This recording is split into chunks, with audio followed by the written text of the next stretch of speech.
This cult doesn't like surprises. And so what we need to do is give them some bloody surprises. And I think they've had a few already, but they need a lot more. We mustn't give these people too much credit for being too bright. To understand the psychology of the cult is to understand so much about what's going on. See, these people are not omnipotent and all-powerful. That's what they try to convince us they are. So we'll think, oh, well, there's no point. You know, what do they say? Resistance is futile. Because they want us to believe that, so that we'll just, oh, there's nothing you can do. They're all too powerful. No, they're not. They're pathetic. And what they've done systematically, because they are so limited, they've had to put humanity in a smaller perceptual box than they're in. And it's summed up by, in the kingdom of the blind, the one-eyed man is king. They are the one-eyed man, and they've had to make humans blind for that to control them. And they're terrified of humanity waking up, not just to this agenda, but to the true power that we have to create our own reality and to mold our own reality instead of life living us, which is what happens when the cult's in charge. We live life by taking control of our lives and understanding that we have the power to do that.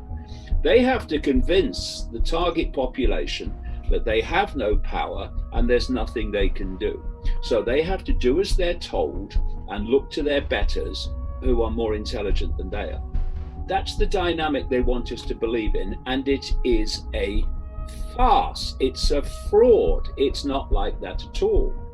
And the fear that this cult constantly lives with is one of exposure and one of humanity awakening to its true power, and through that awakening to actually what the game is.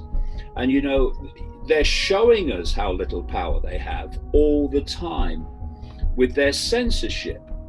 You know, I'm censored from all these major platforms. I've been for a long time. Now, if they were all powerful, they wouldn't care about me. They wouldn't care what I said because they're all powerful. They wouldn't care about some kid in his back bedroom who's putting out things that to do with, you know, the way the world's manipulated. They wouldn't be frightened of him or her. No, but they are.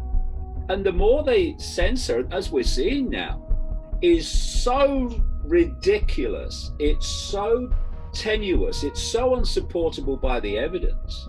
They're now censoring and deleting people who, for the mildest criticism, they're telling us they have no power. And when the penny drops and we realize where the power is, then this game is over. I mean, you know, how many people we have? We must be getting on towards now 8 billion people. And the number of people that are behind this in full knowledge, you probably get in a single room. And, you know, the answer's staring us in the face. And the thing is, they know it is. They know that any moment their game could be over.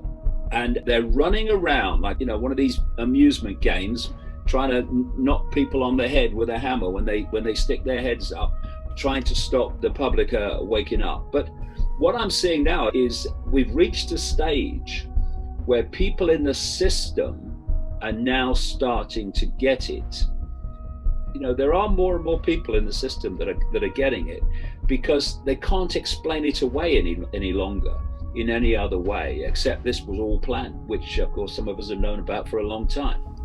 If you want to divide a society, you pick one individual and you focus all your blame and all your hatred on him or her. We're being taken into a world in which 2 and 2 equals 5. And to do that, you have to go into a no-fact society where facts don't matter, we're there, where you just say this is how it is and that's how it is. You don't have to support it with any facts. Where they want to go in terms of political structure is to a global level. So there's a world government dictating and a world army and a world central bank, and it's all centrally dictated. Every community in the world is dictated to from this central point. That's what the smart grid's all about. The plans they have to connect the human brain to AI. It's about central control and creating a hive human mind which can be centrally controlled. A relative handful of people can't control billions of people unless the billions cooperate with their own enslavement. You take the people that are ultimately dictating this from the shadows, and you then add to them all the law enforcement and all the officialdom in government that's playing out what they're deciding and enforcing it, and you still got a tiny, tiny, tiny number of people compared with the global population. They're impotent if the population say no, not doing it in anything like big numbers. So it's sitting there, and it's no good people saying, well, I won't do anything yet, but if it gets any worse, I will. And then when it gets worse, which it has been doing all the way through the last year and more, what are you going to do then? Oh, well, I'm not going to do anything now, but if it gets any worse, and so it goes on and on and on and on. And there comes a point where, are we going to stand up for freedom or not? And the way you stand up for freedom is refuse to be anything but free.